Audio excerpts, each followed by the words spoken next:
10 technologies antiques bien trop avancées pour leur époque. La technologie a toujours existé, depuis que l'homme a inventé la première roue. Si la plupart des innovations technologiques étaient des outils pratiques et courants, d'autres étaient si sophistiquées que même les scientifiques contemporains ont du mal à croire qu'elles avaient été créées par leurs homologues antiques. Du mécanisme denticitaire aux anciens lance-flammes, découvrez ces 10 technologies antiques avancées. Restez jusqu'à la fin de la vidéo pour découvrir notre numéro 1, le plus étonnant de tous.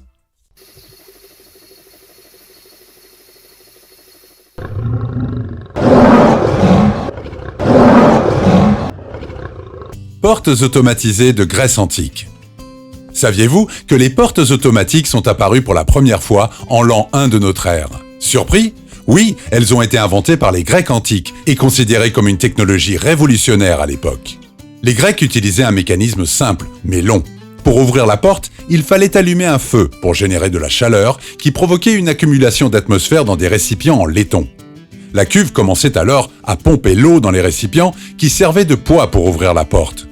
La structure est assez similaire à celle d'un système hydraulique, bien qu'elle soit peu pratique et longue à ouvrir.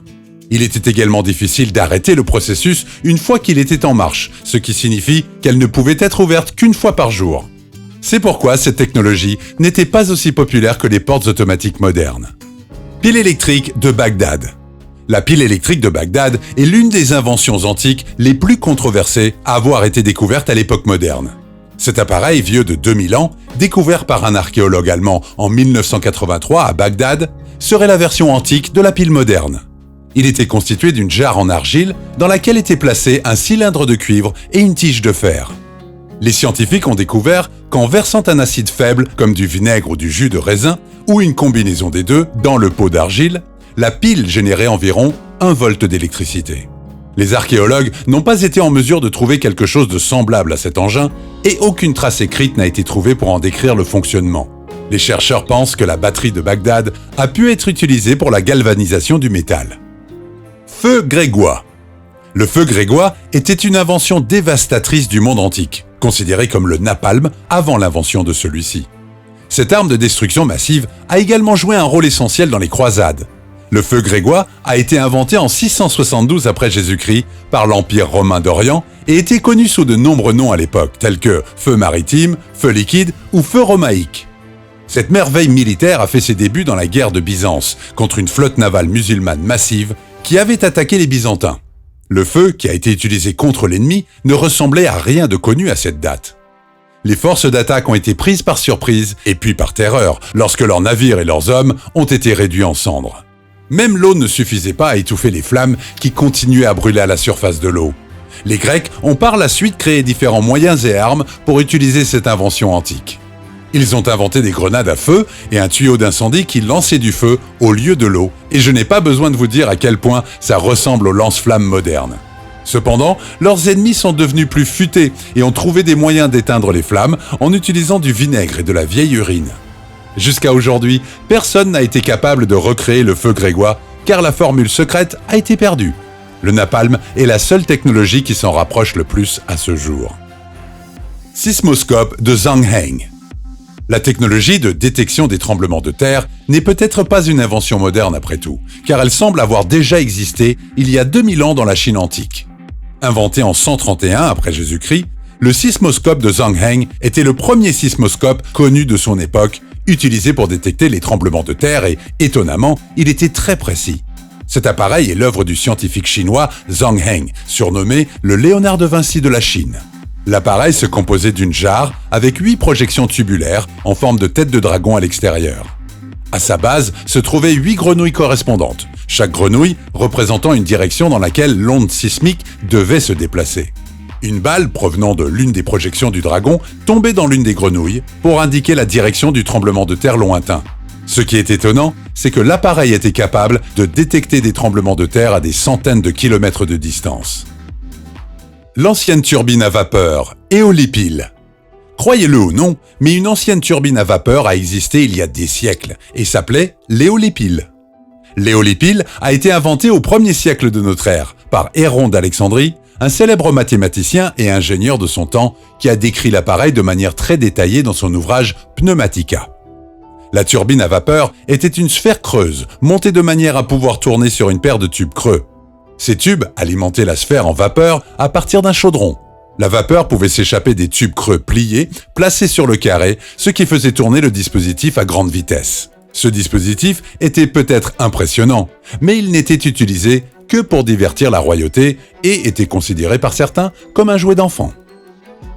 Miroirs ardents. Je suis sûr que vous avez entendu parler du mathématicien grec Archimède.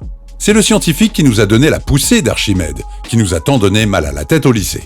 En 2012 avant Jésus-Christ, Archimède a créé une arme qu'on appelle les miroirs ardents. Cette arme était si complexe qu'elle a même défié les compétences du célèbre Mythbusters de Discovery Channel qui n'a pas réussi à la reproduire. L'émission a décrit l'arme d'Archimède comme étant composée de rangées de boucliers en bronze poli. Ces boucliers capturaient, renforçaient et réfléchissaient les rayons du soleil sur les navires ennemis qui prenaient ensuite feu, étaient brûlés et détruits. L'émission a ensuite déclaré qu'il s'agissait d'un mythe, mais en 2005, des étudiants du MIT ont réussi à recréer la technologie de cette arme vieille de 2200 ans. Ils l'ont même mise à l'épreuve en brûlant un bateau dans le port de San Francisco. La voiture blindée. Léonard de Vinci était un incroyable inventeur, ainsi qu'un peintre et un sculpteur. Si plusieurs œuvres célèbres lui ont été attribuées, rien n'est aussi étonnant que son projet de voiture blindée. Comment diable a-t-il pu penser à une telle chose ? Cela montre clairement que De Vinci était un homme très en avance sur son temps. La voiture blindée de Vinci aurait pu être le premier modèle de char d'assaut, et, bien qu'extrêmement révolutionnaire, elle n'a pas pu se concrétiser en raison des limitations de l'époque. Cependant, il s'agissait d'un concept technologique incroyable, qui est aujourd'hui courant dans le domaine de la défense. Des inventions comme le parachute, le pont tournant, les roulements à billes et la mitrailleuse sont toutes des idées de Vinci, qui sont utilisées aujourd'hui des centaines d'années après son époque. On peut dire la même chose de son idée de voiture blindée car les chars modernes et autres véhicules blindés sont aujourd'hui présents dans toutes les armées du monde. La voiture blindée de Vinci ressemblait clairement à un char d'assaut et était représentée remplie de canons qui pouvaient pivoter et se déplacer dans toutes les directions. Comment De Vinci a-t-il pu imaginer des canons compacts à une époque où les guerres se déroulaient avec des chevaux, des lances, des catapultes et des épées ?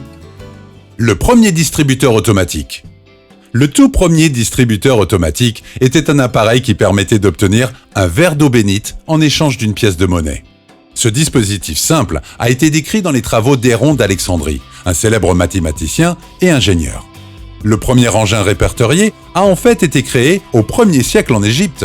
C'est Héron lui-même qui a inventé cet appareil qui distribuait de l'eau bénite dans les temples. Le distributeur était doté d'une fente à pièces sur le dessus, d'où l'on pouvait insérer des pièces qui poussaient ensuite vers le bas une barre qui libérait une quantité précise d'eau. Cette invention ingénieuse permettait à chacun de recevoir la même quantité d'eau. Merveille technologique de l'époque, le concept du distributeur automatique n'a pourtant pas décollé pendant plusieurs siècles. Les premiers distributeurs automatiques commerciaux modernes ne sont apparus qu'au cours de la Révolution industrielle en 1883.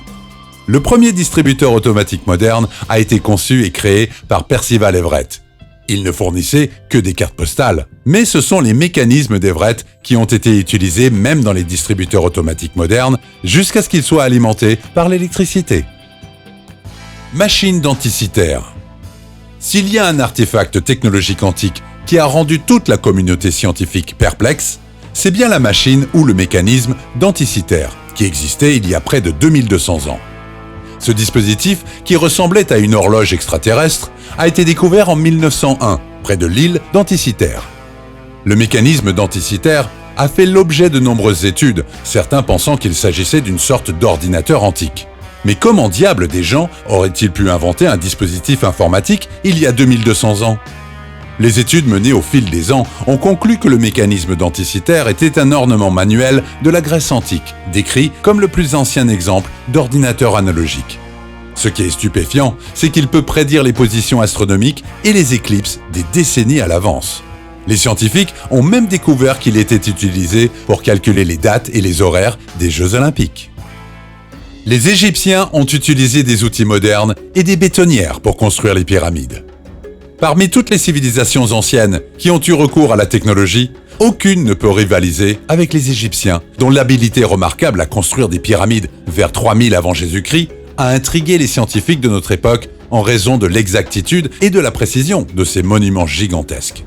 Si les pyramides font bien sûr partie des merveilles du monde, la façon dont les Égyptiens mélangeaient leurs matériaux de construction est encore plus étonnante. Comment ont-ils mélangé le gypse et la chaux pour créer le mortier nécessaire aux pyramides ? La façon dont ils taillaient le granit, le calcaire et le cuivre laisse encore plus perplexe. Si l'étude des hiéroglyphes permet de supposer que les Égyptiens avaient inventé les perceuses et les scies, ce qui est le plus intriguant, c'est leur utilisation de bétonnières. La technologie du mélange de ciment a même été adoptée par les Romains, qui ont apporté des améliorations en mélangeant des cendres volcaniques avec de la chaux éteinte pour faire durcir le ciment sous l'eau. C'est cette technologie qui a été utilisée pour construire le Colisée, le Parthénon, les Thermes et la basilique de Constantin entre 300 et 476 avant Jésus-Christ. Quant aux Égyptiens, vous pouvez clairement voir sur leurs fresques qu'ils avaient des scies en métal, vraisemblablement en cuir, qui étaient utilisés pour couper le grès et le calcaire. Cette vidéo vous a-t-elle fait palpiter le cœur ? Est-ce le mécanisme denticitaire qui vous a impressionné ? Ou la pile de Bagdad ? N'est-il pas fascinant de savoir que les technologies d'aujourd'hui ont été conçues il y a des siècles ? Qu'en pensez-vous ? Dites-le nous dans les commentaires et n'oubliez pas de vous abonner à cette chaîne.